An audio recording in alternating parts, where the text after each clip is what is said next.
Bigger. Pow! Better!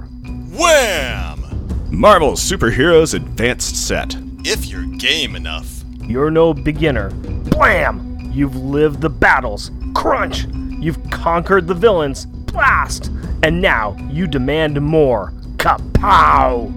And the makers of the Marvel Superheroes game are giving it to you. Advanced Marvel Superheroes. If you're game enough, we're game enough. Everything you need to create a full-scale superhero campaign. New combat options, new equipment, new powers, new magic system, new character generation, and new rules. A new advanced role-playing game with some old friends and new villains.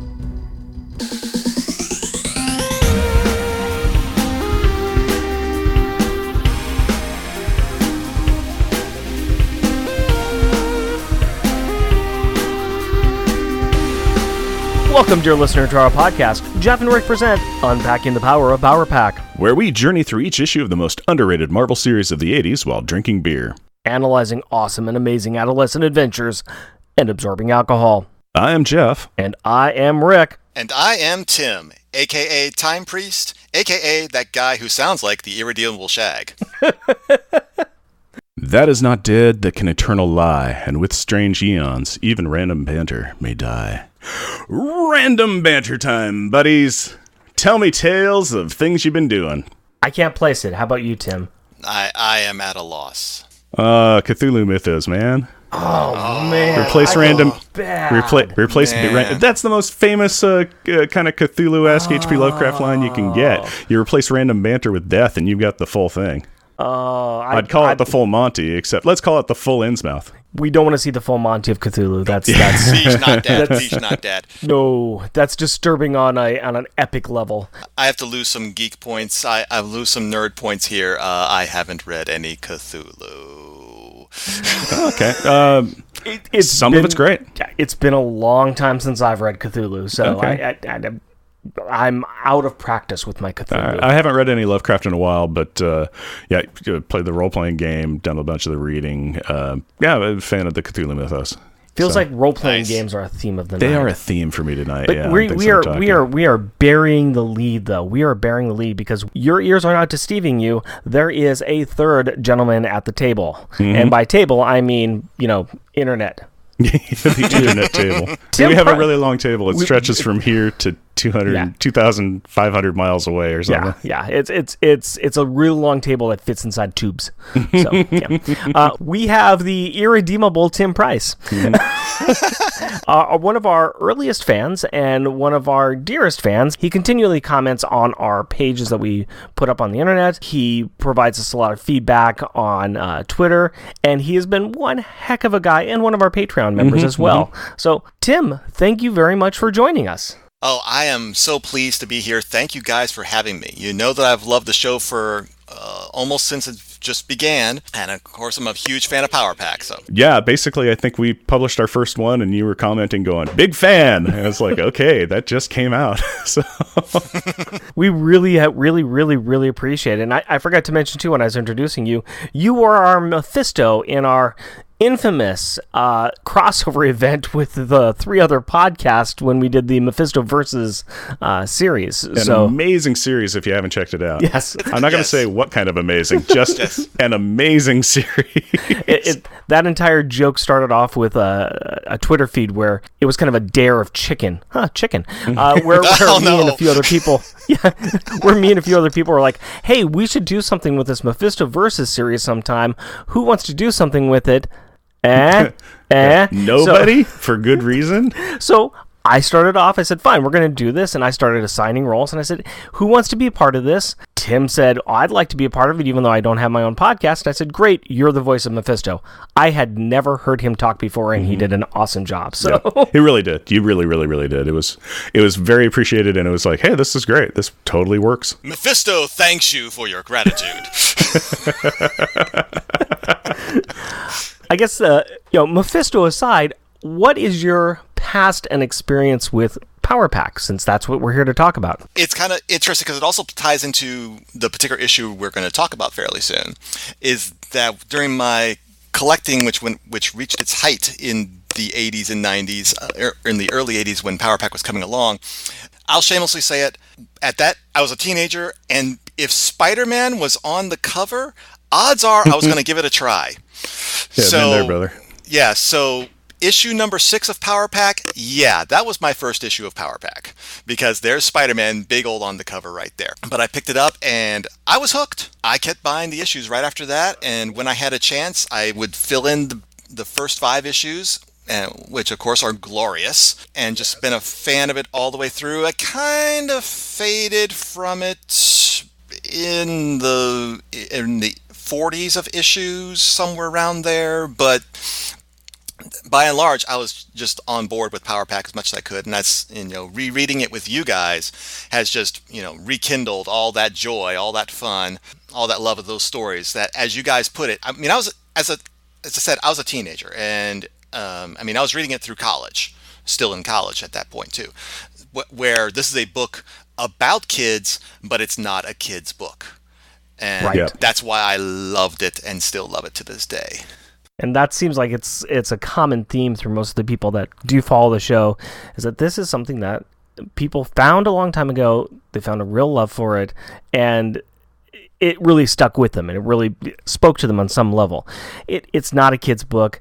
It may seem a little simpler than the other cape and tight stories, but at the same time, there's something elemental about it. There's something very good about it, very simple, and it's enjoyable for those aspects. And also we have Louise Simonson's writing, which is just fabulous. June Brigman's art to start off with, and then Brent Anderson, and then eventually John Bogdanoff. So all of that just compounds into a really good comic book. Yeah, it surprises me just going through them now how much I had forgotten about them and going, this is really well written. The art on this is really neat. These are great characters. But just when you were talking about, kind of like the style of it, where it's like it's a little bit simpler. It's a little more innocent. Yes, innocent. Which is, and even their big romantic relationships are kind of like, it's a schoolyard relationship where it's like, hey, you're gonna help me study? Yeah, I made you cookies. That kind of stuff. It's putting a heart around your guys' initials. That kind of stuff. It's just kind of innocent and pure, and it's I don't know, it's heartwarming and horrifying all at the same time. Absolutely. Well, as most of the great fairy tales are, which is another thing that it kind of plays into and has from the very beginning, is that it feels like a superhero fairy tale. Mm-hmm. Okay. Maybe the fantasy coming from what you pretend on the schoolyard with your own siblings or with your friends as you pretend that you have superpowers. Yeah, I can see that. I do have a little bit of random banter that I want to touch on real quick. And It's just me telling a tale of my physical prowess, which obviously is immense. So I just need people to know how amazing I am. The other day, we're getting ready to go on a car ride, so I'm putting my kid into the back seat, and it has one of those tabs that you pull to kind of tighten down the shoulder straps on her. So I do that. I'm like, that's loose. So I'll tighten it up more. So I pull on it real hard, and my hand slips, and I punch myself right in the face as hard as I've ever been punched before. I'm trying. Yeah, maybe I shouldn't brag about that. I'm trying not to laugh. I'm trying not to laugh. No, you go ahead and laugh. No, to future self, insert golf clap there. And so she's looking at me with terror in her eyes because I'm hunched over the car yelling at her head because I'm in so much pain, and I'm kind of I'm pretty sure I've given myself a black eye. And then I'm like, that really stung, but I have to calm her down because she's like, Daddy's yelling at my scalp. So just my daily brag. And on that note, Jeff, can you please give us the 2-sentence replay of last issue? A double storyline sees Power Pack invade the Avengers Mansion in the early morning for an encounter with the Avengers, while the Fantastic Four are off in space to question the Snarks about the whereabouts of their lost son, Franklin Richards. Well, the pack encounters Hercules, the Black Knight, and Jarvis in their bell curve of sleepwear, but avoid a fight by waving Franklin at them, and the Fantastic Four question the Snarks with Maraud so hard that it takes the appearance of some magic space horses to get the slapping noises to stop and to tell them to go home because that's where their son is at. Now that everyone meets back up at the end of the issue and makes nice 2-sentence replay is over, why don't you give me a beer and tell us what our Power Pack pick is? My pleasure, my friend. Now, the book that we're about to read today has a few themes in it. One of them is chicken. The other one is... Obsession. And another one is... Whack. Tim? Spider-Man? I was going to say guns. And so I'd like to present to you, Jeff, Guns N' Rose. Guns N' Rose. Rose Ale. Guns N' Rose Rose Ale by Oscar Blues Brewery. I need to point something out about this one. The Guns N' Rose is very much in the style of Guns N' Roses, right? Mm-hmm. Okay, so I just need to point out that this beer has nothing to do with the band. The brewery never asked nor received permission to use the name for their beer. The band has requested a cease and desist, and they have asserted that their name deserves additional legal protection because it is famous. Oscar Blues are contending that they are using the name to identify with the sharp rose style ale of the beer. I found a fascinating article on the entire legal issue of this beer. Yeah. But it has an ABV of 6% on it, which is not bad. I thought it'd be fun. No, it's kind of interesting. It's a nice looking can. It's kind of basic. It's got little mountains with the sunrise coming up behind it in the background, and it's got nice printing on it. It's got some story time, which is not story at all. It just says, "When in doubt, pinky out. Don't believe the florist." And my favorite one at the bottom is crisp AF. So crisp alpha flight. Family friendly to the last. Yep. Yes. So while we're opening this up, Tim, I know that you are not a drinker, but you are going to bring something non-alcoholic to the table. What have you got in front of you? Okay, what I have tonight is a soda that I found at the Kroger in the specialty aisle, and its name is Bang. And if you look at the logo, you'll see that it is a lowercase b, but it has the sniper's sort of sighting on the middle of it, and it looks like there's a bullseye in the center, kind of half bullseye on there. So, yeah, Bang. I think you might be able to catch on to what the theme is there as well. Yeah. Very nice. With no prior discussion, we both got some kind of weapon or gun-based beverage to drink for the night. So good job, sir. Thank you. It says potent brain and body fuel. And of course, from the flavor that I picked is blue raz, because of course blue raspberry is the best flavor. I mean, come on. If you're going to get a soda, blue raspberry, because I want to be able to taste the blue. If nothing else, I got to be able to taste the blue. And while you're pouring that, Jeff and I will describe exactly what we got going on here. Yep. We have a very pale, I'm not going to say pale. It's clear. This is transparent. Yeah, very clear. Yeah. Golden, I would say. Yeah. Golden color kind of a honey color. A little bit of a foamy head, very bubbly. Has a generic beer nose to it. Yeah, but it's not very sharp. No, it's like a flat beer smell. But in a good way. Yeah. I'm getting a little bit of that rose kind of smell in there a bit. I am not. It's still kind of like, it's a little bit of a crisp sweet, but it's also a little musty. Yeah. I can't pick up any flavors other than kind of... But I'm getting the sweetness is really in there. It's not a cloying sweetness. No, it's not like an Angry Orchard, which is really, really sugary, but it's... Yeah, it's sweeter than your average beer. Yeah. Sweeter than your average beer. Yeah, boo-boo buddy. Yeah. No, it's not bad. I kind of like it. It's... I'll see how it grows on me. Yeah, it's pleasant. I'll see what tale time tells. What about you? What is yours taste like? How do you like that blue raspberry? Well, it's definitely got the nice raspberry flavor in there. It's got plenty of sweetness going along. I'm maybe detecting a little bit of artificial sweetener in there, which is not my favorite thing, but that might be just some of the other flavorings in there that are mixing up with it. But it's letting me down on the blue side. It is clear all the way through. And it's like, where's my blue? That's what I pay. That's what I paid good money for. That's what I paid good money for. Yeah, so it's already down a point on that right there. I'm sorry. It's just if you say blue raspberry, I expect to see some Drano colored juice over here. I mean, come on. Some Smurf squeezins. And especially with a can like that, where it's definitely blue. They're advertising blue on there, and getting something clear. Yeah, no, that's not fun. No. Maybe just my vision is bad. Maybe it's that you have to be seeing into the dog range in order to see the blue. I don't know, but that's not what I pay. Hold it up to the sky. That's what they're saying. It's like, drink it outside and hold it to the sky. There we go. Looking through it at the blue sky outside. Yeah. Yes, it's blue. It's like a rainbow. A red car went by and it turned red. Beverages in hand. Let's go ahead and look at the opening credits. Jeff, if you please. Power Pack, issue number 29, April 1987. Obsession. Credits. Writer, Louise Simonson. Pencils, John Bogdanov. Inks, Dan Green. Letterers, Joe Rosen and Ken Lopez. Colors, Christy Scheel.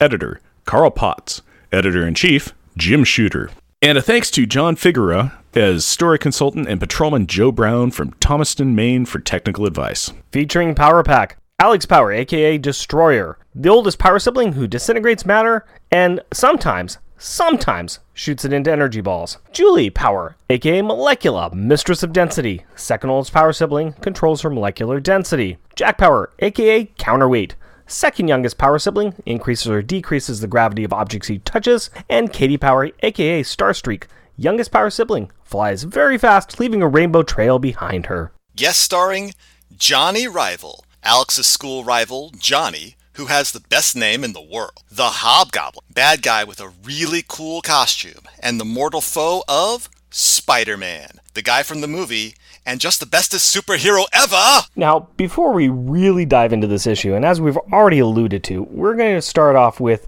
a little bit of a content warning. This issue does deal with teenagers who have guns.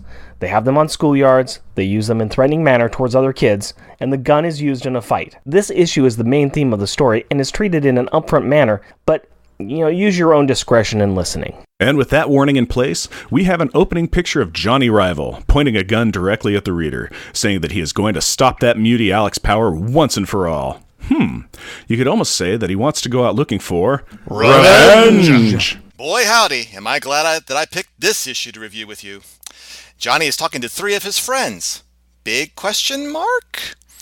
They are 3 streetwise kids that are really not keen on Johnny Rival's plan, and for some reason, they start singing, Johnny's got a gun. His whole world's come undone. No dates with Allison. What did Alex do? How far were you through? Sweet free pebbles. How did I allow another parody singer on my show? The 3 kids really are not singing, and if they were, it would be more like, John has an obsession. He has a gun in his possession. He's not doing this for fun, he's unbalanced. No sanity, he will just kill Mr. Alex soon. But we get the sense that they do not like guns. They do not think Alex is a mutie, and they do not think Johnny Rival is playing with a full deck of cards. I believe the term they use is that guns are whack, which I don't understand since the West Coast Avengers don't appear in this issue at all. Not WCA, WAC. Oh, I get it. Like how Ben Grimm calls the West Coast Avengers the Wackos. Oh, great. You're that guy. Johnny Rival allows himself to be persuaded to not attack Alex with a gun until after he challenges him to a fight at school. If Alex is not too chicken. And if that does not seem reasonable enough, he emphasizes the point by shaking the gun in the face of one of his friends. Hey, guys, I think that he is cracking up worse than a bowl full of Rice Krispies. What is it with you and cereal tonight? During this gonna get 'em dialogue, both Spider-Man and the Hobgoblin are brought up in conversation. There is something that you guys like to say in situations like this, right? It's about foreshadowing? You're soaking in it. So, 2 pages in, and we have a kid with a gun threatening to use it on another kid and waving it in the face of a third kid. Sure glad this is a kid's book. Meanwhile, at the Power Pack's apartment, home of the fighting, lazy Saturday morning cartoons, we find 3/4 of the Power Kids chillaxing, because that's still a word. Julie is reading a book, Katie is watching the Goo Gams cartoon, and Jack is reading a comic book. The Goo Gams are using their mighty platform of cell animation drawing to affect the minds of their captivated audiences by persuading them all to tell the truth. Julie? Yeah? Maybe we ought to tell Mommy and Daddy the truth about our powers and stuff. Gam says... Wimp out. Who cares what's some dumb? But before we can find out what Jack thinks is dumb, my guess is everything. Katie's world comes crashing down on her as a special news bulletin interrupts her Googam show. Boo! This uncool adult who has ruined a 5-year-old's one true outlet for happiness yammers on about some bombing or something. Wow, some bombing. That is pretty whack. What do you want from me? I love the Googams. Well, this bombing is yet another crossover to Wheezy's other book, X Factor, and it deals with an attack on Jean Grey's sister's house. Wouldn't that be an X over then? Huh? Hey, Jeff. I am really inexperienced with podcasting, so can you tell me how to turn on the crickets sound effect? Just ignore him. It doesn't really help, but it moves the story along. And speaking of which, the kids understand that this person was attacked because she is a mutant supporter. They all get real nervous about what could happen to them, their parents, and their house if they were ever targeted. They all decide that they should tell Alex, who is on the roof. And so, after just worrying about what could happen to them if they are ever seen, they costume on and jump out of the window. Moving past that for now, we switched to Alex on the roof lifting heavy barrels of roofing compound. Okay, Alex is trying to lift heavy barrels. Well, one barrel, which he has gotten a corner of slightly off the ground. Basically, he is really just trying to blow his knees and back out. Yes. With visions of chucking Johnny Rival dancing in his head, he is trying to make the G-power come back to him. But why would he want that gravity power? He has always wanted the energy power. Well, you see, he is afraid of the power. Apparently, Katie was right. It is way too powerful. He knows that he can never use it against another human, or he may kill them. Alex is so deep in thought, he gets surprised when his siblings alight on the roof, and he disintegrates the barrel, powering up like Mephisto after stealing a soul. Really? That is the analogy you're going to go with? Sorry, there's no Mystic Mylar bags in this issue, so that's all I got. Katie mocks her older brother for his clumsiness and calls back to how he would always yell at her when she did it. Jack follows that up with some laughing questions about Alex's situation. Hell, you get rid of all that energy. Powerball a pigeon? That is enough to set Alex off. The two sisters get in between the primed and powered up pre-pugilistic power Pac-Men, and while Jack cools down, Alex really loses his composure. Get away from me, Julie! I said lay off! And, in a dramatic streetcar named Desire Stella kind of way, he blasts a Powerball into the air. If only he had the kindness of strangers to rely on. But instead, he stomps off while his family gaze up into the slowly drifting cascade of some whack pigeon feathers. Slam! Inside the stairwell, the sulking, sad super son sits and stews, suffering the shocking side effects of seriously storming at his stunned siblings seconds ago.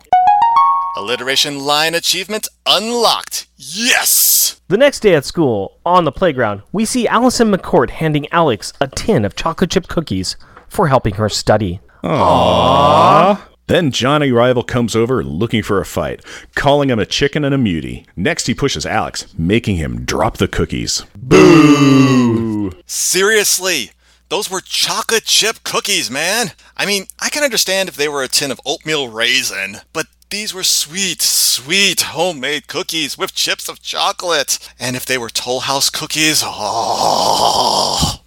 What an evil, vile boy. Alex and Johnny Rival trade insults and shoves, all to the chorus of Fight, fight, fight. But before the alternating and angry adolescents can trade fists, the fight is literally broken up as the beefy coach named Tony shows up and picks up the two boys by the scruff of the neck. Now, how do we know that his name is Tony? Because it's written across his chest, Johnny Cage style. Coach Tony informs the two boys, while maintaining his lateral raise of them, that he shall not stand for these hooligans and their shenanigans, that they should cease and desist, or his visage shall become the essence of their nocturnal imaginations. The hilarious part is that even though this guy is seriously intimidating, Alex and Johnny Rival don't even notice that he is holding them back.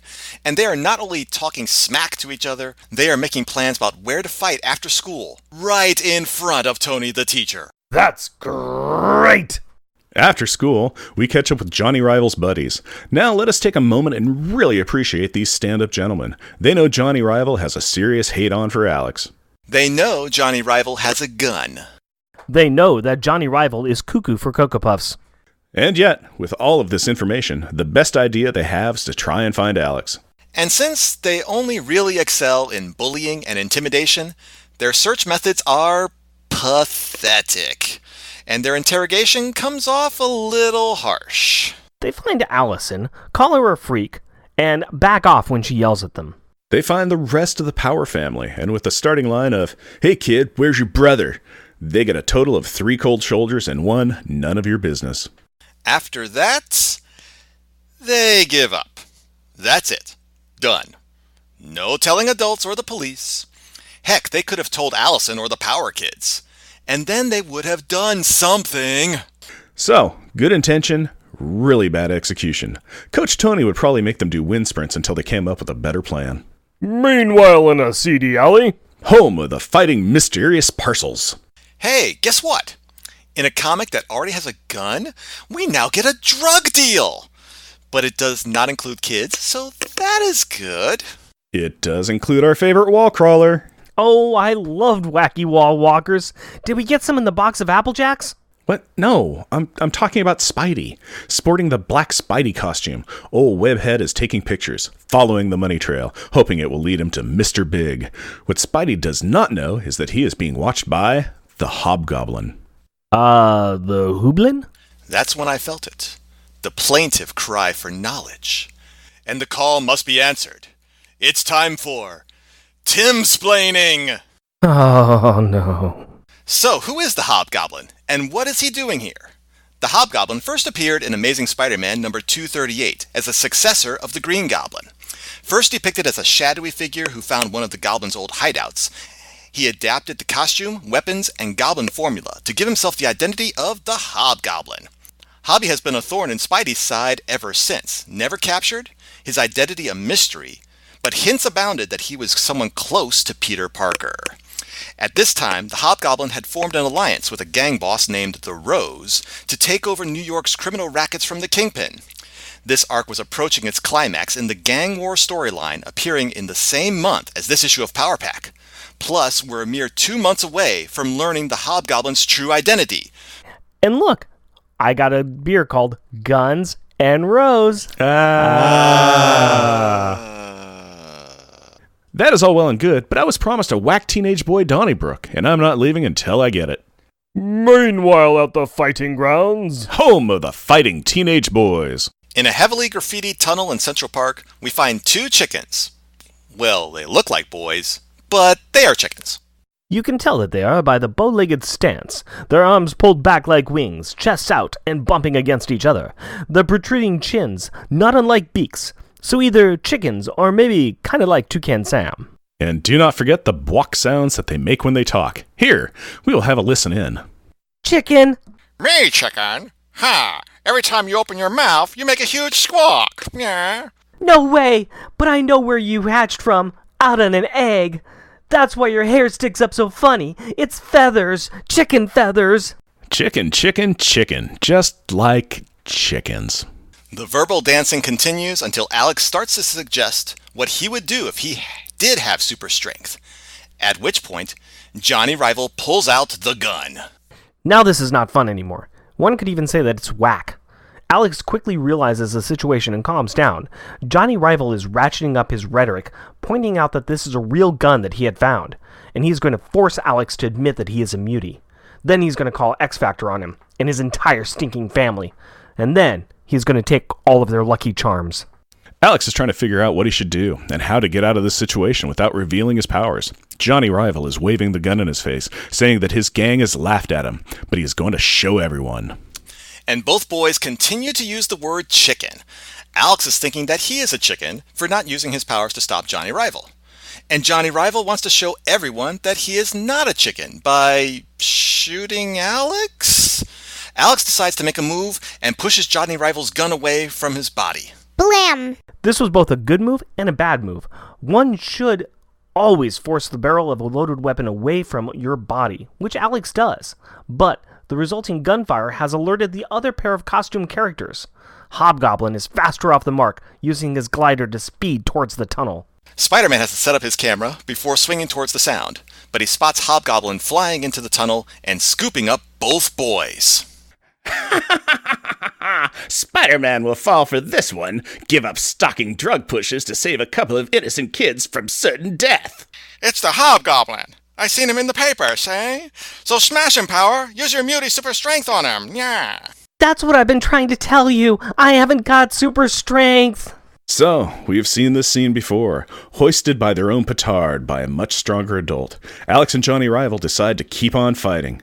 Isn't that special? Johnny Rival, wanting to prove he is not a chicken, wrestles the gun free, points it at the Hobgoblin, and realizes that he cannot fire it. And with a little bit of shaking, the villain causes the gun to fall. And it bounces off a roof, discharging around, which almost wings Spider-Man. Real nice, Johnny Rival. I think we are missing the big point here, that Alex and Johnny Rival are still arguing and calling each other chicken. They're doing this while being held up in the air by a costumed freak on a sky glider. Priorities, boys. Priorities. Oh, in their minds, they do have their priorities straight. Really? What's that? Proving which of them is the biggest Gallus domesticus. Is, that Latin for chicken? Why, yes. Yes, it is. Old Hobby starts tossing his exploding pumpkins at Spidey and successfully strikes, causing the wall car to tumble down to the unforgiving ground. Alex finds himself in a real pickle. He wants to help defeat this villain, but if he uses his powers in front of Johnny Rival, then what? So, Alex tries something that is a little insane. He reaches down and grabs the Hobgoblin's right foot and kicks his legs forward. This frees his body from the Hobgoblin's grasp, causes the glider to buck wildly, and sends Johnny Rival hurtling to the ground, and to his eventual death. Way to go, Alex. You just killed somebody, and you are still the bad guy's prisoner. Here he comes to save the day. Spider-Man somehow recovered from the pumpkin pie he took to the body and swings in to save the tumbling teen. After depositing Johnny Rival on solid ground, he starts to ramble away in an amazingly incoherent speech. The Hobgoblin grabbed us, Alex and me. Hey, dude, you're wearing your black costume. It's tough, man. Treacherous, you know? Yeah, I thought... That blonde kid is Alex Power? Yeah, you know him? That's fresh. The Hobgoblin, he took us 'cause there's gonna be a crack raid with cops. He said he wanted to use us as goats or something and... So that's what he's up to. Hey, wait! Can I have your autograph? Okay, Mr. Rival. A couple of things. 1, you are wasting his time. 2, this is not a meet-cute or a convention, so no, you cannot have his autograph. 3, he was setting you up to be sacrificial goats. 4, you do realize that there is someone else that needs to be rescued, right? 5, this is just whack. 6, how does Spider-Man know Alex Power? Da-da-da-da-da-da-da, hand wave that away. Ignore the man behind the curtain and stop asking you so many questions, kids. Smoke bomb! Alex, meanwhile, is actually feeling bad that Johnny Rival might be as dead as Frankenberry. He's also trying to figure out a way to help. His next tactic is to jump on the Freaky Flyer's back, pull the hood over his eyes, and secretly disintegrate the strap of his weapon satchel. Spidey sees the secretive satchel sabotage, successfully sapping the super sicko of a sizable stash of sick stuff. Spidey speedily shoots a sticky string strand at the soarer, slowing and signaling the sadist that something's started. Flip. Old Hobby has a real handle on how his hang glider handles. He has a hint that a hitchhiker is held on. Utilizing the building's landscape, he slams Spidey against a wall. Unfortunately for the villain, Spidey has stuck, not splatted. Splat. Okay, so he splatted a little. Now it looks like a stalemate. Unfortunately, or fortunately, depending on who you are, Hobgoblin has a spare pumpkin bomb, and he stuffs it down Alex's back. Oh, that's not very nice. Come on. Stuff. And this is the reason why you should never, ever tuck your shirt in. Why not? Well, if Alex had not had his shirt tucked in, it would have fallen through like a basketball through a net. Plus, it looks whack. But he is not playing basketball. He is playing pumpkin death ball. Same rules, I think. I'm really not a sports guy. Needless to say, this is a bad situation. Luckily, it is Alex in this situation. Really do not like Alex, do you? Well, no. But that's not what I meant. You see, Alex is a bit of a scientist, and he does, from time to time, use his little brain. He knows how Katie and he have used his energy power before. He knows that they can absorb energy through their hands and chests. He focuses on his entire torso and disintegrates his shirt and the bomb. Boom! Actually, no. No boom. This smart play on Alex's part means that there is no longer a bomb to boom, or a shirt for Hobby to hold on to. Alex drops onto the glider and repeats his whack disintegration trip on this contraption. Thump. Now Alex and Hobgoblin are facing off. The orange and blue dude is really not happy with Alex. I mean, that was his favorite glider. Alex, meanwhile, is still wavering on whether he should blast this creep or not. And before Hobgoblin can throw the first punch, Spidey taps him on the shoulder and socks him. Brock! And again, the Hobgoblin turns it to his advantage by rolling with the punch and kicking Alex off the rooftop. Spidey dives to the roof edge and does a Gwen Stacy special to Alex's feet.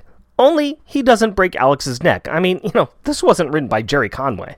After pulling up Alex and confirming that the Goblin knockoff took a powder while the hero was distracted, the two guys have a talk. Alex is really kicking himself over the entire fiasco. He had so many chances to take out the bad guy, but he was too chicken to use his powers. And his inaction caused Johnny Rival to die. A real whack move. Spidey not only ensures him that Johnny Rival is still alive, but also that he is not a chicken. He tells Alex the story of how the Green Goblin was responsible for the death of Gwen Stacy, and how he wanted to kill him, but he could not. And besides, we still really blame Jerry Conway. Point the wall crawler is making is that showing compassion and trying to find alternatives to killing shows that you are a hero, not a coward. And at that moment, Duke steps onto the roof and states that knowing is half the battle. G.I. No. Later, we see Spidey lowering himself upside down from a tree with Alex on his back, behind Johnny Rival. With the Power Kid delivered back to Terra Firma and cop cars heading to the MacGuffin crack bust, Spidey says adios to this story, clocking in triple the amount of panels in this Power Pack book than his prior appearances. This leaves Johnny Rival and Alex alone. Luckily, Alex was wearing a whack brown sweater vest he took off prior to their fight. Johnny hands it to him, and the two start to talk. First, Johnny Rival has mad respect that Alex is stronger than he looks, and for not being a mutie. Johnny Rival has also figured out that he could not use the gun against a real villain like the Hobgoblin, so he must be a chicken too. Alex, like a wizened Yoda, brings out the advice Spidey just gave him and drops it on his schoolyard bully. And just like that, with the same speed as a magic spell, or turning a doll from evil to nice, Johnny Rival and Alex are friends. Okay? Is it just me, or is this whack? As whack as a bowl of Cinnamon Toast Crunch. But not as whack as their closing lines. You know, pal, you may not be a mutie, but you're still weird. Ah, Yamada's mustache. That's right, Alex. Yamada's mustache. For closing lines, that's up there with "Forget it, Jake, it's Chinatown," or "There's no place like home."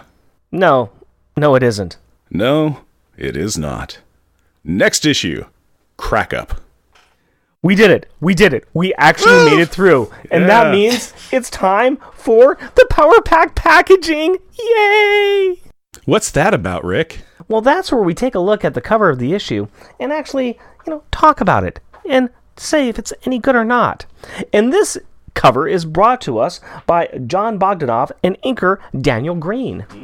And, is it just me, or does this kind of look familiar? This is almost exactly a panel from the middle of the book. The only thing that's missing is the cityscape behind them, and the only thing that's added is Spider-Man. I think it's a good picture, though. Oh, it's a great picture. It's really good. And I mean, I know they don't normally do this, and I'm kind of glad they do, where they don't normally just drop scenes verbatim onto the cover. But this tells you what you need to know about this issue. Yeah, it totally does. It has Johnny Rival and Alex fighting while Johnny has a gun and they've been kidnapped by Hobgoblin. Spider-Man's going to come and deal with the situation as well. What's your thoughts on this cover? Oh, I do love this cover. It's very exciting, very fun, and just seeing Johnny and Alex yelling at each other there is of course the central part of the whole story. So it's just hilarious that they're both being drugged by this supervillain at the same time and more interested in each other than the supervillain. Or Spider-Man behind Spider-Man. And note that Spider-Man's here, but at no point do they have any caption balloons or anything up here saying guest starring the Amazing Spider-Man, like they have in the previous issues of Power Pack that Spider-Man, blink and you miss him, has been in. Right. I mean, because this time they don't need to, they don't need to have that tease because, there he is right there, and also he's actually in the darn book. Yeah, he's not waving through on a web line. You don't hear thwip. Hi, Alex, eat broccoli. Thwip. So, all in all, I think we can say that this is a good cover, and I think we'll be coming back to this picture at some point in time, too. Let's talk about the rest of the book, though. Let's just get this one out of the way right now. How do we think they handled the issue of guns? Now, let's remember that this is 1986, and the prevalence of guns in schools and school shootings was really not an issue. Well, it was an issue back then, but it wasn't as prevalent an issue or as big of an issue it is now. I mean, I think that starting in the mid-90s is when we had the Springfield shootings in Oregon, we had the Columbine in Colorado, and those were kind of the ones that started to kick things off. Yeah. And then, they became pretty big. How do we feel that they kind of handled this issue? And I mean, they're going to talk a little bit more about this in the next couple issues, but what do you guys think? I thought they handled it really well, actually. And I really understand why, in his mind, in Johnny Rival's mind, it was like, this is the good idea to do, because he's fighting a mutant with super strength, and he's he thinks he is. Yeah, he's not, but he kind of is. Right. But just the aspect that he's like, no, I'm proving this. I'm going out on the ledge and I'm doing this, and I need a gun to equalize because I can't, compete with a guy with a super strength. I can't compete with a mutant. So I understand why he brought the gun. I also understand why he was kind of like, I can't use this. So right, he's bringing the gun because he wants to look cool and he wants to act tough. Yeah, but then when faced with it, can he actually use it? He was going to use. I think he was going to use it on Alex. Honestly, when they were in the tunnel, and it's just like, they're kind of doing their chicken dance face off, and Alex is like, if I had super strength, you know what I would do with it? And that's Johnny going, I don't need super strength on me right now. I need to pull the gun. Okay, we're stepping it up. I need to protect myself. I don't think that he would have actually. I think he probably would have gotten to the same level as he did with Hobgoblin, where he would have been like, I want to use this gun on you, but really, I think what they're kind of going with is, deep down inside, he may be flawed, but he's not actually evil. It might be. I think it would have depended on Alex's actions. If the evil mutant started smashing the tunnel and throwing park benches at him and stuff, he might have been like, maybe. I don't know. I kind of think that he would, but he probably wouldn't. Yeah. Tim, what's your thoughts? I think they handled it really well, and you both bring up lots of great points and things I was thinking of as well. Especially the fact of it really depended upon how the scene played out. I don't know. You kind of wonder what it played out in Johnny Rival's head. Being that, that means we have to figure out what Louis Simonson would have thought of him doing it in a fictional character's head who is not actually acting out on those things that actually happen. Anyway, that gets complicated. If it was a situation of Alex actually having super strength and attacking him, Johnny would have been in a position of saying, I'm prepared to defend myself. But it's hard to say, was he really ready for the fact that, no, this is not someone who's going to actually unleash on you. I don't think he knew I don't think he was ready for that. I really don't think he was actually ready for that. I think it was the threat of it happening put Johnny Rival into panic mode, which is why he pulled the gun, because he's like backing away from Alex. He's freaked at that point. But that also shut Alex down from doing the posturing and everything, where he's like, whoa, that's not real, right? Because this is like crazy. Right. What are you doing? So, yeah. And, above and beyond all, there is the inherent danger that even though he never actually used the gun against either Alex or Hobgoblin, he's waving around the gun. Oh, he put it in a lot of people's faces. It could have gone off at any point in time. So Johnny Rival has not gone through any gun safety courses. He picked this gun off of a drug deal gone bad. He doesn't know what he's doing. And I mean, that's the one piece that it's like, he was massively irresponsible. Oh, yeah. Well, if you look at the pictures, he is never indexing. He has perpetually got his finger on the trigger, waving it around. So he's pointing at himself. He's pointing at his friends. He's pointing at Alex. He's waving around. Yeah, he is not safe with a firearm. We'll leave the firearm alone, but I'm kind of curious here and want to weigh some things. Has anybody here ever gotten in a fight when they were in school? Not really, in all honesty. The closest I've gotten to a fight in school was in high school, and it was just annoying. God, just this annoying kid who was just trying to pick a fight with me, just trying. And it was like a spring dance, and I picked him up and slammed him up against a wall and just held him there. And it was like, basically saying, you are being dumb. You should not do this. You are in danger now. You need to stop. And then, so it's kind of like, it kind of became it was just the only people in the world was me and this guy. And then, it's like when I set him down, kind of walk away, and then I'm just like, oh, there's one of the security guards. There's everybody in the school staring. And then and it's like, nobody did anything. It's like the security guard just kind of was like, okay. And then it was like, the fight didn't happen. And then the only person that did or said anything was some girl, I couldn't even tell you who it was. I don't even know if I ever saw her before. And she was just like, what was that about? I'm like, this. And she goes, can't that kid see you? Doesn't he understand you would destroy him? I'm like, I don't know, but it's done now. How about you, Tim? I have never been in a fight in school, and I was, one of the small, skinny kids in school.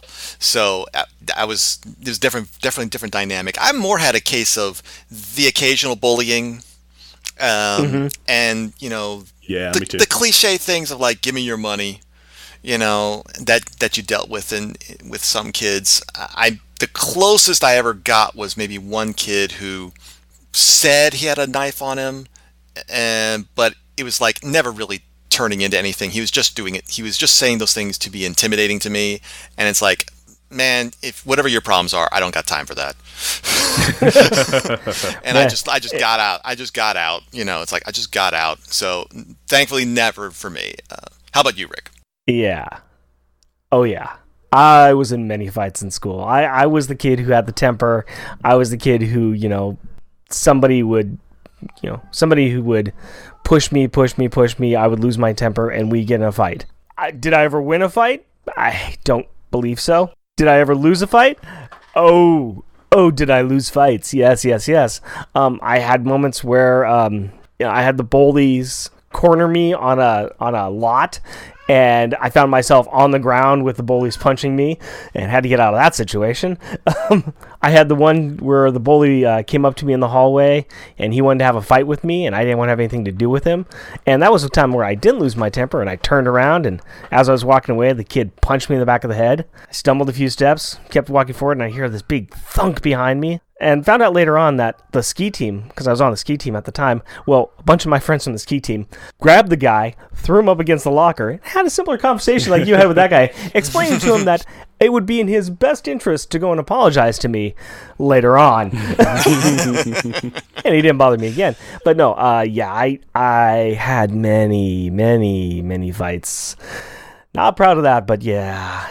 No, it was usually with us, we would get in each other's faces and okay, I'm going to meet you at the Thunderdome, which is, big jungle gym at this one school. And, go there and yeah, we're going to fight. And next thing I know is I'm on my back and kids just pummeling on my face. I'm like, okay, why am I doing this again? I'm bad at this. I need a new hobby. I'm not making good life choices. But I'm not chicken. Right, now, Johnny Rival's friends, they were wearing some of they were sporting their own colors, you might say. We had one guy there that had the U.S. Marine Corps shirt, but a couple other ones were wearing their PS, school shirts. So there's PS 166, which is another Upper West Side school, and I think the other kid's shirt is misprint. It should be, I think, MS 44, which is another school on the Upper West Side. But I kind of like, once again, the creators putting in some things that are very recognizable for the island and recognizable for what kids would be wearing in New York City, kind of, showing their schools and making it really the real place to live in. What do you think about that, Tim? Oh yeah, that's one of the things that just brings a lot of character to actually Marvel Comics in general, is that they always try to be just window to the real world as much as possible, and lots of them did capture the flair of New York City a lot. Spider-Man and Daredevil books particular, but doing it for the kids here as well was just made it always more fun. So I did enjoy that quite a bit. Yeah, I think it's because a lot of the writers and artists lived in New York, so they got to see it kind of day in, day out. It's like, what's an average scene look like in New York? Let me look outside. This. Okay. We did have fun with this issue, though. We had fun with this script. We said Johnny Rival kind of a few times in the script, didn't we? Yeah. Yeah. You know why? Yeah. Johnny Rival has an amazing name. That's why we keep saying his name. Johnny Rival. We also said whack a number of times, too. Yes. Yeah. In the comic, they say whack 3 times. We said whack of an integer much higher than that. They stood out a lot. It felt like there was a lot more in the book. But yeah, it's just we can't say Johnny Rival's name without saying all of Johnny Rival's name because, it's Johnny Rival. It's Johnny Rival. Johnny Rival. And I was noticing that I had never looked up whack until doing this episode. And since it was always capitalized and like you did in the script, I had to go look it up. I was like, oh, so it actually does stand for something? I found one reference to saying that it stands for weird, awkward, and creepy. Really? I just thought it was whack. Okay. Yeah, I mean, it sounds like it should be short for wacky or wacko. But or wackadoodle. Exactly. So if you're cool like me. It probably is. Wackadoodle. I would almost say that it probably is a derivative of wacky or wacko, and then they prescribe the initials to it. That would be my guess for that. Backwards guessing on that. I don't know. I mean, I'd have to look up on the internet and for that, and that seems like way too much work. Yep, I was researching other things. I was too. I maximize my internet usage for looking at that very thing to get that specific definition. That's actually awesome. I'm glad that you spent the time and did that. You did research we didn't do, so that's pretty cool. See, I did my own research because I went on this deep dive to look up my library card. Mm-hmm. And that's what we call a segue. I had a few original thoughts about what I wanted to do with this issue. And, one of my original ideas was going to find a book about school shootings, specifically around the story of Brenda Spencer and the song I Don't Like Mondays. But as I thought about it, I realized that probably just wasn't being good taste. So I decided to go like a totally different direction. I did just a random searching of Johnny and gun. I don't know why. I was just doing random search on the internet, and I found a novel and a movie called Johnny Got His Gun. And this was an anti-war novel that was written in 1938 by Dalton Trumbo. It's a story about a young American soldier who served in World War I who is severely injured after being caught in the blast of an exploding artillery shell. He's lost his arms, legs, and most of his face. His mind is fine, but he is deaf, dumb, and blind, essentially trapped in his own body.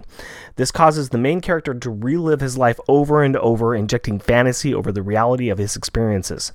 I went through and I actually read this book, and I watched this movie with my wife, and she was not happy with me with that. But because it was such a laugh fest. But the thing was, is that as we started watching the movie, she remembered reading this book when she was a kid. Oh, wow. Okay. So, that's my wife. There are a lot of interesting themes in this book.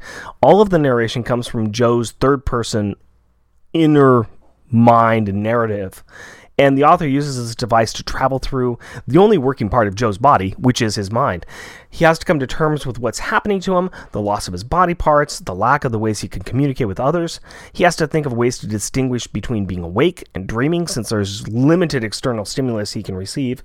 He has time to examine the memories of his life, the choices and the moments that defined him. He questions the reason for war and for allowing himself to be drafted. He improves his own senses to determine time, and then finally language. This is not a happy book. It does not end happily.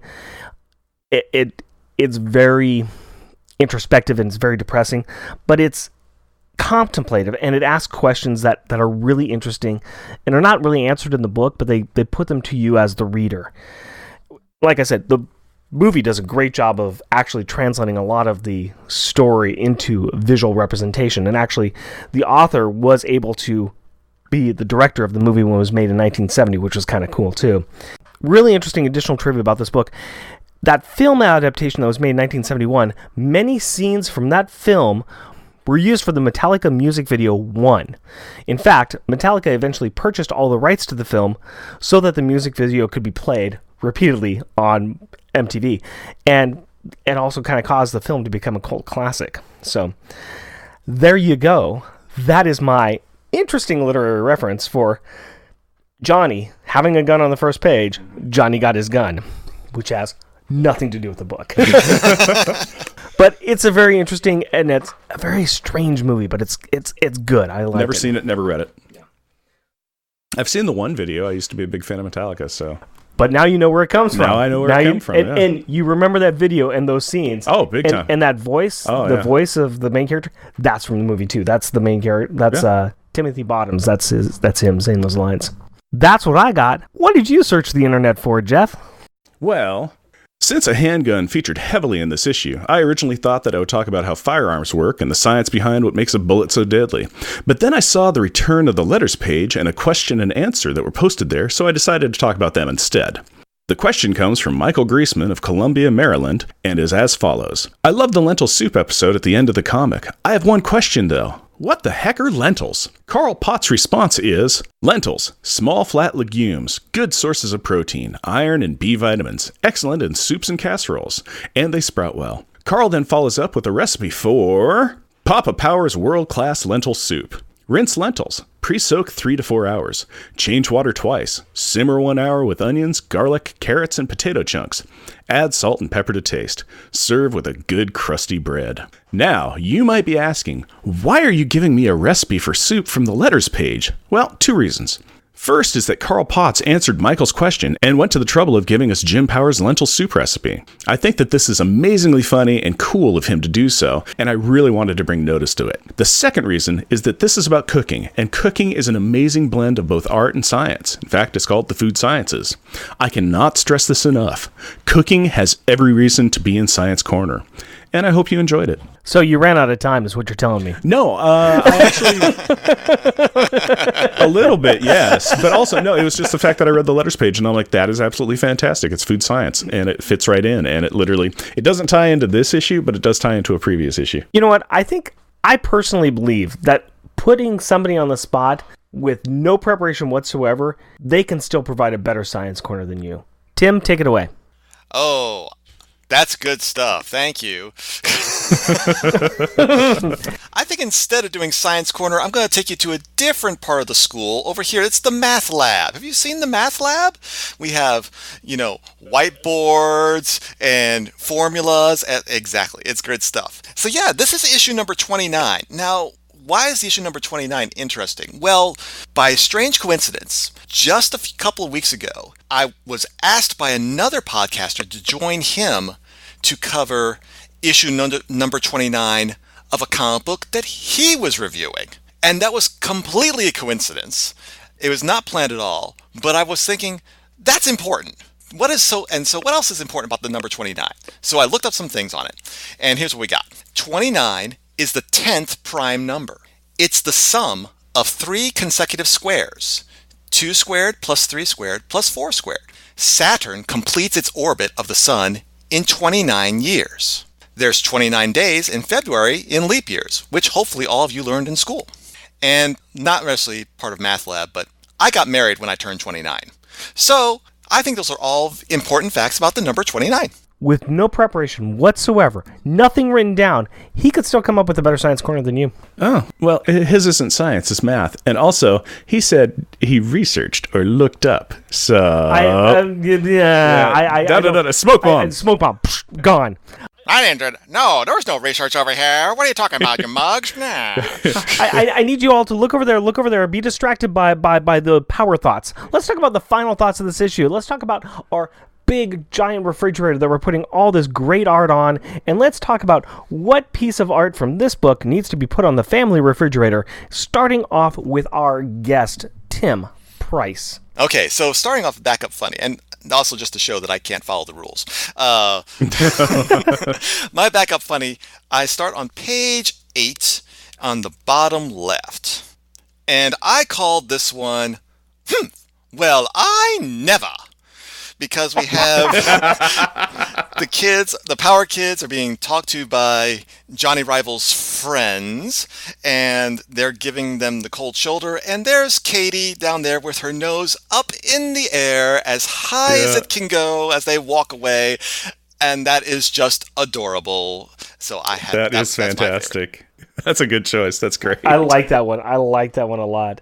I'm going to go ahead and go next, and I'll go ahead and go flip all the way to page 22 for my backup funny one. And I call this one, It's the Upside Down. And this is the middle of the page on the left-hand side, and it's where Johnny Rival is looking at Alex's shirt, and he's like wondering if Alex is okay. And Spider-Man is doing his I'm upside down, him hanging upside down in a tree, and Alex has got his arms and legs wrapped around Spider-Man, so he's upside down too. Which, first I'm thinking, that is ridiculous. And then I remembered, oh wait, Alex used to have the gravity power, and he used to do that all the time. So he's probably like, oh boy, this brings back memories. But it is still ridiculous. And probably Alex is also going, this is a lot harder than I remember. Yeah, it would be. Especially, I'm holding on to Spider-Man with all my weight. What do you got for a funny backup one? My backup joke one is on page 5. Oh, yes. And I call it Pigeon Shoot. It is on the bottom of the page, and this is after Alex's streetcar named Desire screamed to the heavens, lay off, and shot a Powerball up to the sky, and he's literally stomping off in the scene on the right-hand side of the panel, and the three other kids are all looking up aghast with their eyes wide open as it rains pigeon feathers down from the heavens. It's such a great little joke where it starts the page prior where Jack says, just, shoot off a pigeon, which is like, it's just ridiculous. He doesn't even mean it. I mean, Jack is just joking. Yeah, and Alex did it. Yeah, and you know that it had to have been complete accident. Yeah, that was a complete accident. What's your main funny one? Okay, my main funny one is on page 10, and I think it will... I almost didn't want to pick everybody's it gonna have because it. it's just too... It almost disqualifies because it's too... It's almost too obvious, but I think somebody else said the name earlier in the show. It's like, I called it Chicken Dance. I called it Chicken Dance. I called it Chicken Dance. Yeah! Trifecta. Man, we are sitting pretty at our table filled with we all called it Chicken Dance. That's awesome. We all picked it. We all called it the same thing. That's sweet. We described it pretty much in the script. I think we're willing to move on this one. You want to see it? Check out our website. We will have this picture up there. Yeah. Okay, let's get into our good pictures. Even though that's a good picture. That's a great picture. What do you got for your backup? Let's go the opposite direction. What do you have for your backup, Jeff? My backup good picture is on page 7. Page 7.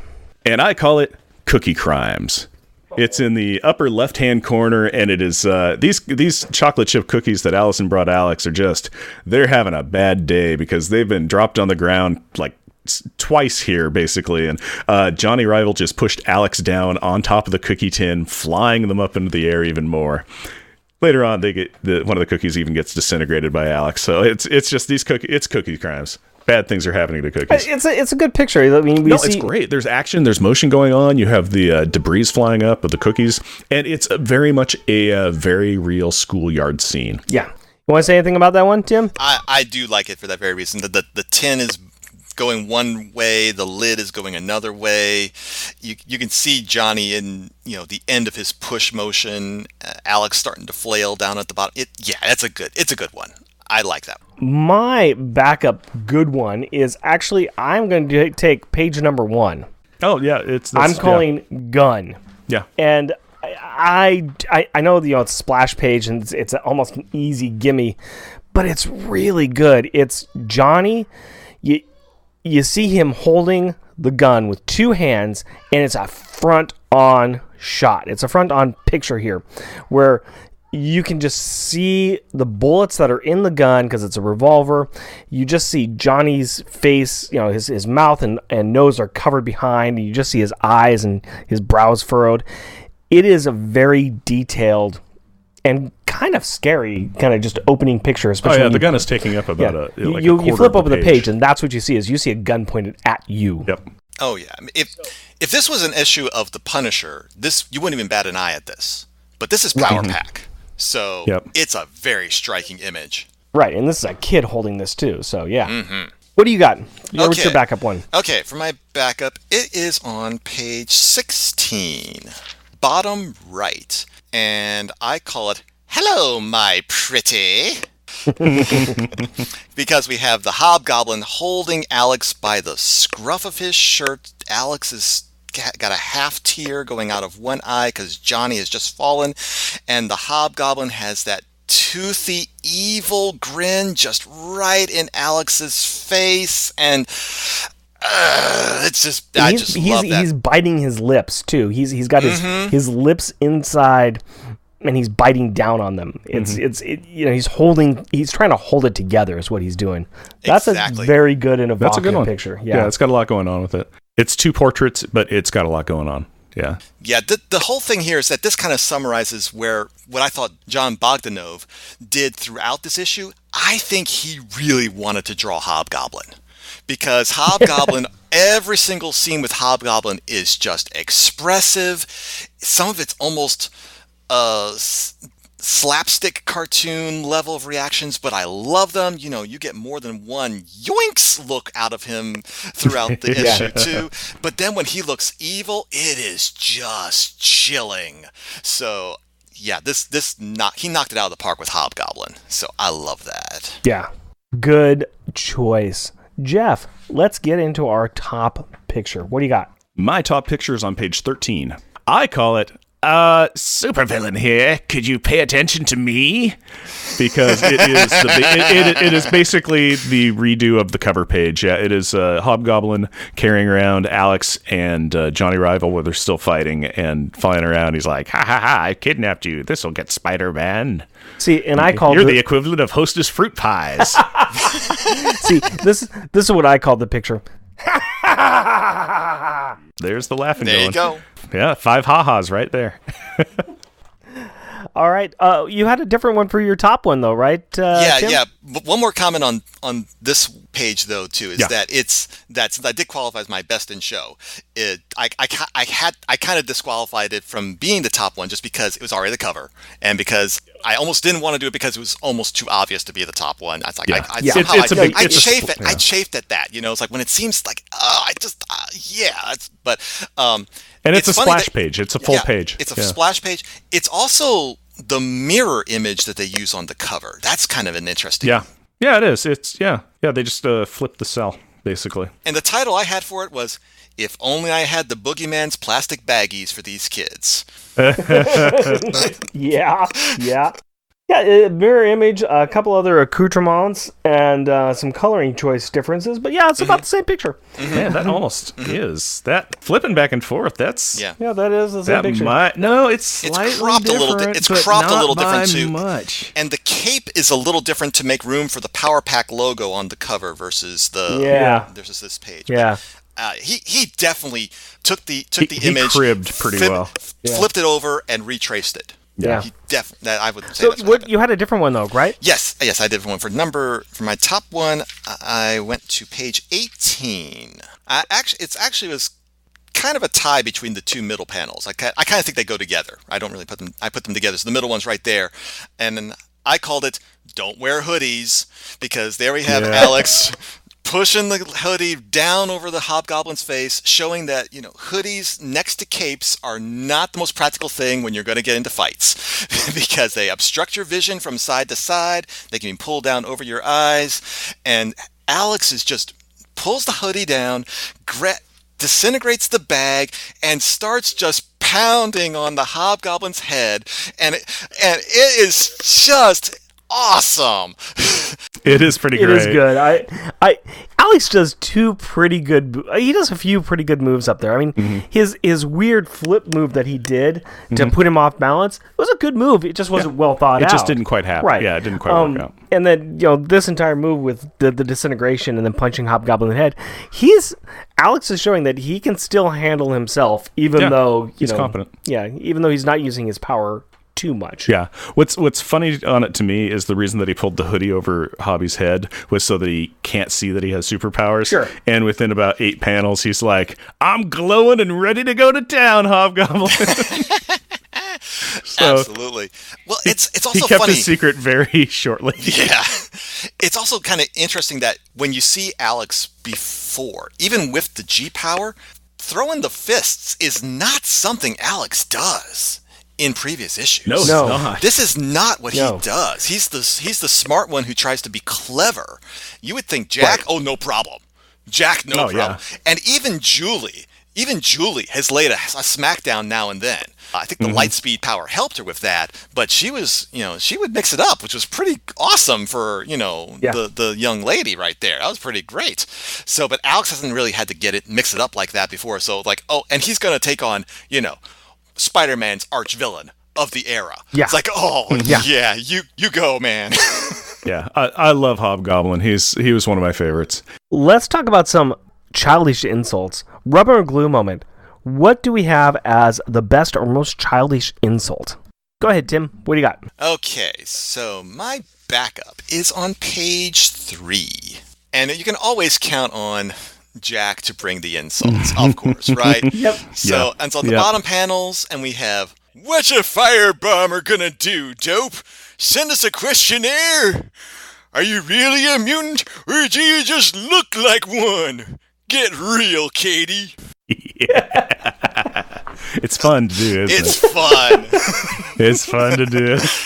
I think we're going to have a couple of Jacks on here. Not from me, though. I don't have a Jack, actually, neither one of mine. I'm curious to see if my backup one is going to be copied by you guys, because I've got Alex's side on page 10. Page 10, you say? Page 10, I say. Alex and Johnny, my. you say. Johnny Rival, you Johnny say. Rival. Yeah, I'm going to say Alex is here where he's saying, no way, but I know where you hatched from, out on an egg. That's why your hair sticks up so funny. It's feathers. Chicken feathers. You go, Alex. You go. Yeah, mine is just everything from Alex going chicken to Johnny going, be chicken, you're the chicken, you make huge squawk. Oh, yeah, you got chicken. Yeah, that entire panel is that's my backup rubber glue moment as well. Did you crib anything from those ones, or is that too easy for you there, Tim? The problem was that there was so much chicken being flown around in this whole issue that I actually just sort of said, like, no, I can't pick a chicken one. It's almost lost its insult effect by this point, unfortunately. But those are just still too funny. So tell us then what your top one was. Okay, my top one.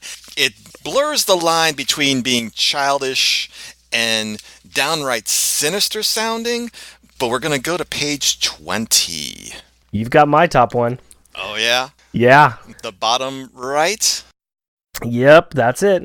Do you want to go ahead and do it, sir? Sure, I'll do it. So we have the Hobgoblin saying, creepy little mutant brat. Oh. It's good. It is a good. I mean, you're right. It's the line between creepy, but it still is an insult. He's going right there with creepy little mutant brats. Yeah, that was on my list. 4 of them right there. Yeah. So that's why I chose that one. What's your top one? My top one is on page 22, and it's between Johnny Rival and Alex Power. Yeah, it's the bottom right. It's the very last lines. It's, pal, you may not be a mutie, but you're still weird. And Alex's response of, ya mudda's mustache. It is, as we know, that is the common taunt that school children will use. And as a response to a taunt, which is, ya mudda's mustache. How often have we not heard that one spread about in modern media? And where have we come from? We open up this book with Johnny pointing a gun at us saying he's going to kill Alex Power to they're saying, ya mudda's mustache. Yeah, now you understand. This book has taken some turns. You see where Johnny Rival's voice, though, comes from when that's a common phrase to be used right there. Yeah.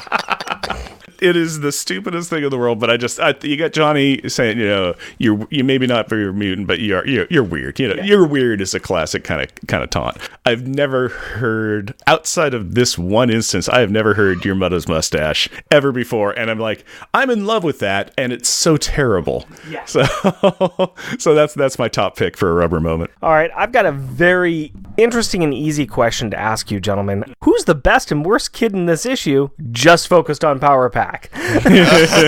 So Johnny Rival is not a choice. No, he's not a member of Power Pack. No. Let's go ahead and just start off with best, because I think we're all going to be agreeing on the best. I'm just kind of curious as where we're going to get to the worst. I'm willing to say Alex is the best in this one. Does everybody agree? Alex is the best in this one, yes. Alex got a split vote for me, because I actually did have a note that obviously this is Alex's issue. I was going to say that with what little time they had, Katie, in her part, it's like saying we should tell the truth to our parents that we have powers, right. And she was one who said, Alex, it's okay not to Powerball people. So, right.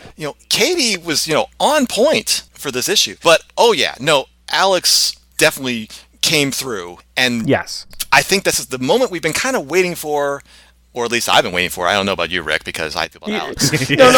For him to actually it's nice to see Alex make some better choices here. Yeah. Yes. Laying a smackdown on the Hobgoblin right there from the panels that I picked earlier for the refrigerator arts. Like, I think we're pretty clear on Alex was doing awesome this issue. Yes, he was. Yes, I think we can all agree on that. Now here's the interesting question: who's the bad kid? I'm willing to say we're all going to pick the same bad kid. Okay. And it's the same kid as the good kid. It's Alex. Yes. I actually didn't choose that. I actually chose Julie. Really? Yeah. How come? Because she did the absolute least of any of them. Okay. I mean, yes, you could almost say that Jack might be bad because he got in a little fight with his brother, but I would almost put that more on Alex. Mm-hmm. You know, Jack was just being himself.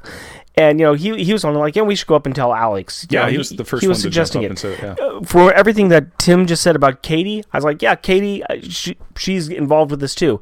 Julie was reading a book, and I think she said 2 or 3 lines. Yeah, she very much had a Spider-Man cameo in this issue. I wasn't going to go like Alex is the best and Alex is the worst. I just said, I actually did the rules right. And I said, Julie was... Rules are for suckers. Yeah, your mother's mustache. My podcast is my rules. Did you also split the vote with Alex? Is that what I'm hearing, Tim? I did split the vote with Alex, because what does Alex do at the very beginning of the issue? He's trying to take the G power back. Can you spell hypocrite? I really can't because I'm bad at spelling. I'll spell it shorter for you.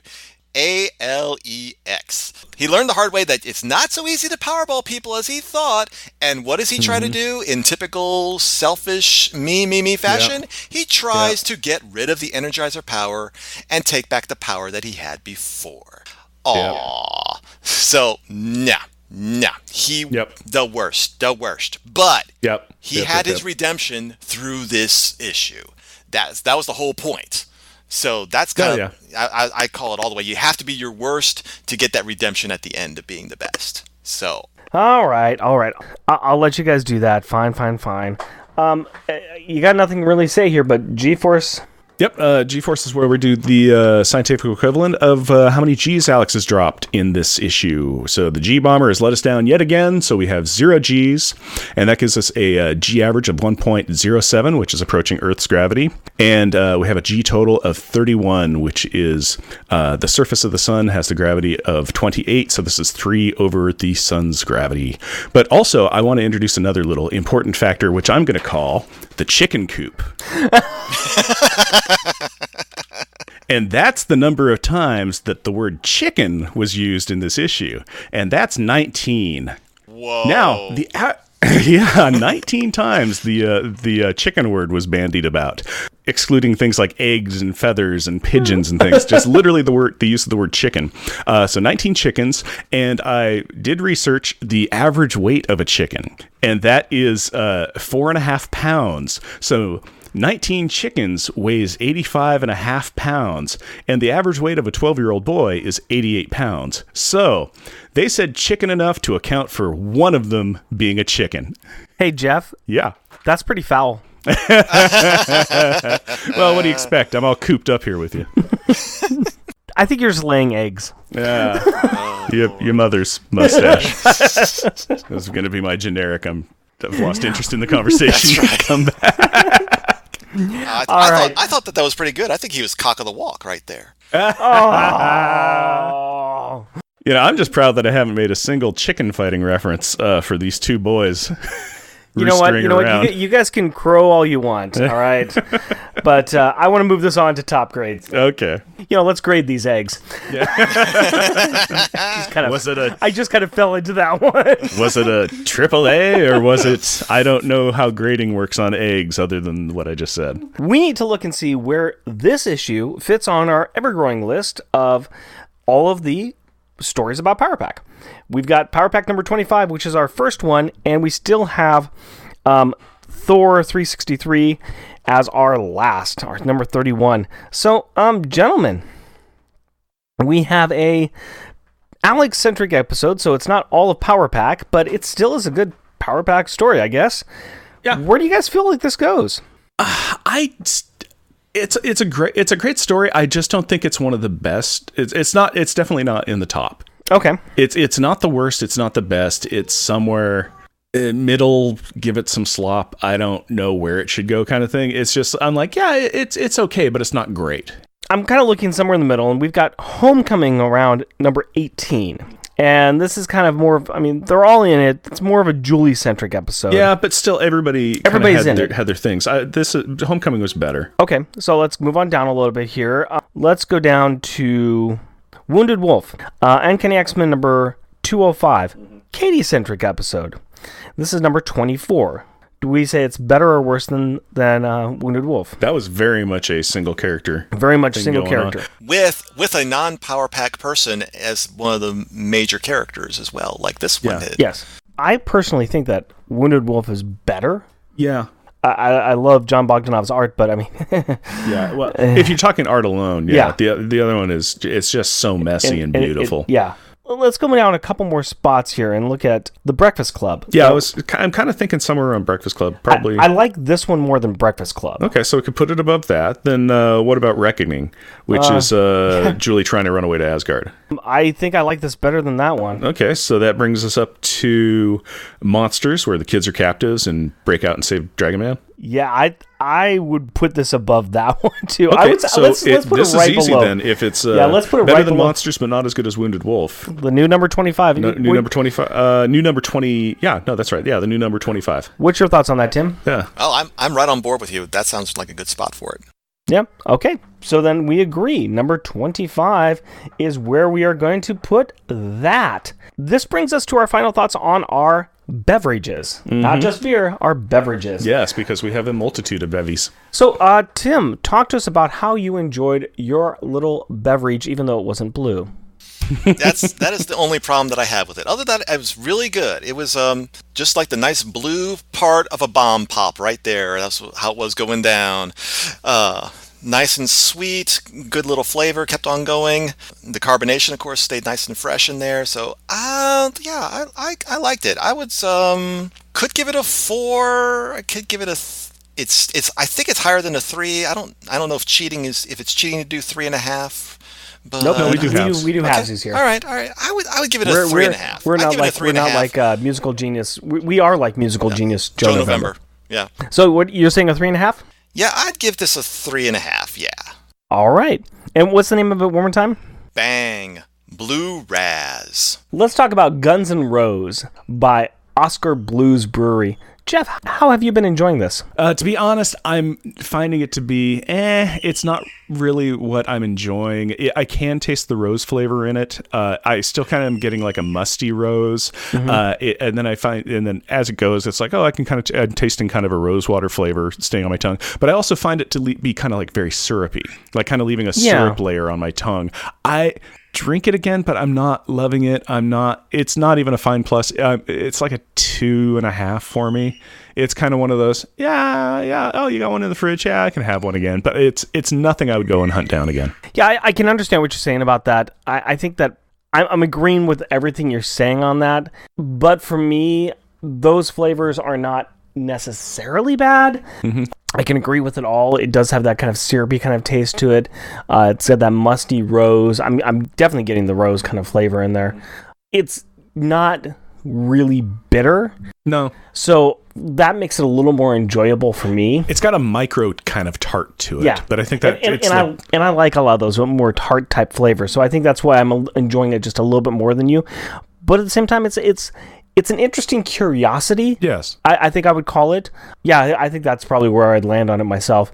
2.5. I would actually go a little bit higher. I would definitely give this because I'm enjoying it just a little bit more than you. But yeah, that's where I'm at on it. So, it's an interesting curiosity. And if you guys check out some of the news articles about the legal issues with it, it's kind of interesting. I mean, it's a nice looking beverage, and it is clear.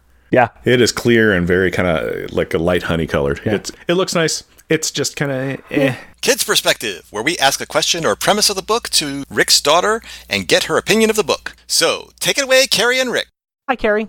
Hi, Daddy. How are you today? Good. Good. What do you think about this book? It has a lot of Alex in it. It's very Alex-centric, isn't it?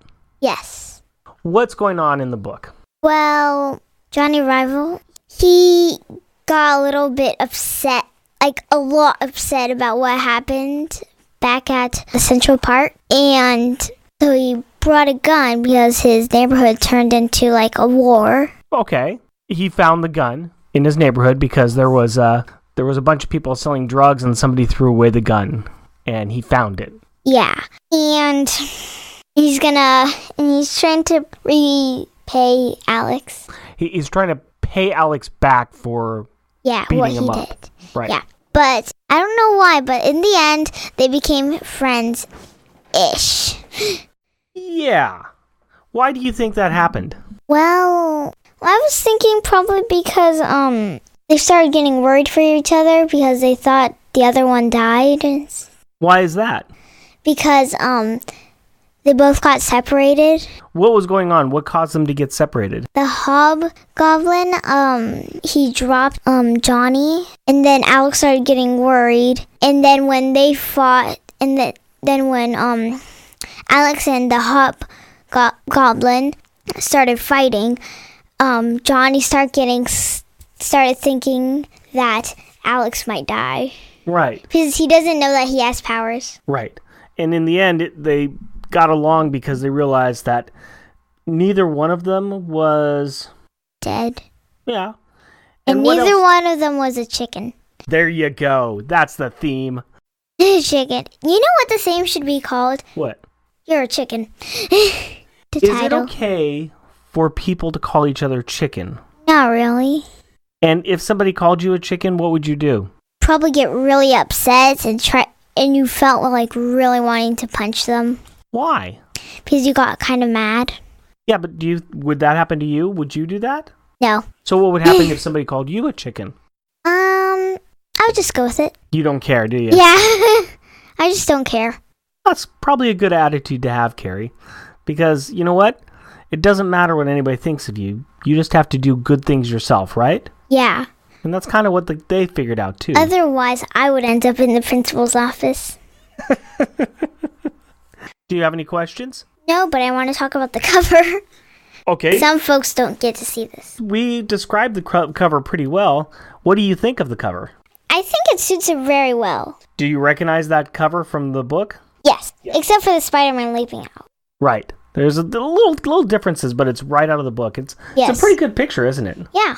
Yeah. I think it's a pretty good scene to put on the cover. Yeah. Tells you exactly what's in the book there, doesn't it? Yeah. And you know what it also tells you? What? None of the rest of the Power Pack, just Alex. It's very much just an Alex book. Yes. Yes. Thank you very much for your time, Carrie. You're welcome. I really appreciate it. Shout out time! We like to recognize those listeners who take the time to write in or leave us a review. Really? People do that? Wow. These shout-outs are from our episode 34, Power Pack number 27. Al Sedano. AJ. Asimov's Fangirl. Averill. Ba. The Blue Leopard. Cho. Chris at Batbooks. Cindy H. Craig McNichol. Cullen Stapleton and the worst comic podcast ever. Dan Grote. David Tyner. Dylan McKeon. Gary Key. Georgina. Gibson. Great Tholomew P. Expectations. Green Lantern HG. Hoover Jeremiah. Jamie McGregor. Jason X 117. Jay and Miles explain the X-Men. Jeff Polier. Jessica Malinosk. Jeremy Daw. Kat. Keith Baker. Lar. Let's Talk New Warriors. Limax 7. Mark Melton, who just finished listening to the Thanksgiving issue and got a little choked up with Carrie doing Katie's monologue. His daughters are moving out and it really got to him. Matthew Birdsey. Max Travers. Mitch Gillian.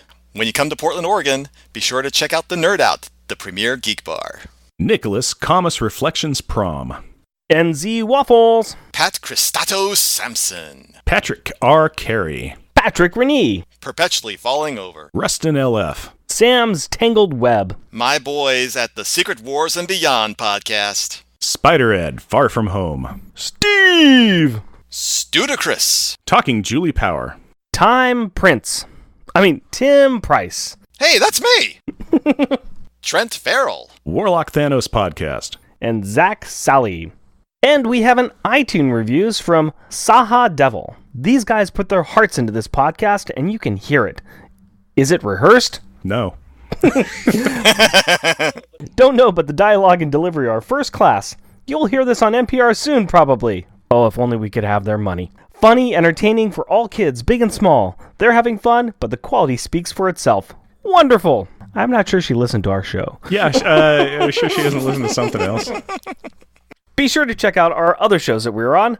Rick Meets the Legion, which you can find at Comic Reflections, and our Junior Agent submissions on the MI6 Rookie Agent episodes of On Her Majesty's Secret Podcast. And we have some merchandise available on Redbubble. Right now, it is just shirts and stickers around our logo, but we will try and come up with some other fun stuff for our fans. Go to redbubble.com and search for Unpacking the Power of Power Pack. And big news.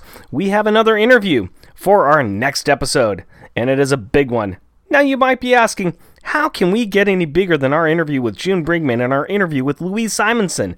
Well, to answer that question, how about if we interviewed both of them? I know, right? Be here in 2 weeks as we talk to these wonderful ladies about their newest Power Pack adventure, Grow Up. Jeff and Rick Present is a bi-weekly self-produced podcast recorded in front of a live studio audience of a screaming child in Portland, Oregon, and 2 sleeping cats in Virginia. If you would like to interact with us through the magic of the internets, it's a series of tubes. You can do so through Twitter at Jeff Rick Present, our Facebook page, Jeff and Rick Present, our email address, jeffandrickpresent, all one word, at gmail.com, or at our website, jeffandrickpresent.wordpress.com. And if you would like to help support our show, we are on Patreon. You can find us at patreon.com. Jeff and Rick Present, all one word. Please rate and review us wherever you can. Tell your friends about us, or share your love for us on social media. And as always, we want to thank the powerful people in our packs. My wife Cindy and our daughter Carrie. My fiancée Hillary and our daughter Aurora. My wife Mary and our daughters Ginny and Elaine. We love you. Until next time. Costumes off. Our theme music is 80s Action. Also featured in this episode is Constance. All music is by Kevin MacLeod at Incompetech.com and is licensed under Creative Commons by Attribution 4.0 license. It's a fur piece. In our table, we call it a tubal. A tubal. Rock. If I don't like it, I just cut it out. I will try. Yeah. Rick steals words all the time. I steal lots of words. Rock. So, Tim, since now you understand what I have to work with, are you free every other Wednesday? Because I like to have a backup plan in case he does something else like this and kills himself. I was playing with a chainsaw, and now I sneezed. Now I'm known as Peggy. Rock. Yeah. Find a way, and I will have you like a butterfly, a wild butterfly. I will collect you and capture you. Tim, take it. You're my obsession. You're my obsession. You want me to make you sleep with me. You're my obsession. And this is why I've got 2 hours of stuff that I need to take care of later on. All right. Rock. So, 2 pages in, and we have a gun with a kid in his hand, shaking it at other guns. A gun with a kid in his hand. Kid with a gun. safety at school. There was a kid. What are you doing? There was a kidding at a gun school today. Rock. So, who is the Hobgoblin? I know his name. It's written right there. So who is? It's written right there. So who is Ned Who is the Hobgoblin? The whoosy wishes. Who is the whoosy wishes? Okay. Rock. Me, chicken. Ha! Every time you open your mouth, you make a huge squawk. Yeah. Welcome to the family, Tim. Welcome to the family. You find a voice and you stick with it. That's what I came. I can do something different, but that's what I came up with for Johnny. I just had to go Edward G all the way. Edward G. Robinson? Yes. You came up with Edward G. Robinson? Yeah. I'm the chicken, see? That's You're right. the chicken, see? Yeah. Rock. I try to steal good stuff. Then why are you taking it from Jeff? Rock. Hobgoblin? Hobgoblin. Say Okay. Hobgoblin. Yeah, Hobgoblin. Hobgoblin. Hobgoblin. The Hobgoblin. Rock. You made it different. I don't like change. I know. I'm making it more Change. I inclusive. don't like change. Come on, man. This is okay. Come on. Change. It weighs down my pockets. Your Edward G. Robinson is turning into the Penguin. It I is just need you to know that. You don't get that back, here, man. Cape Crusader. Rock.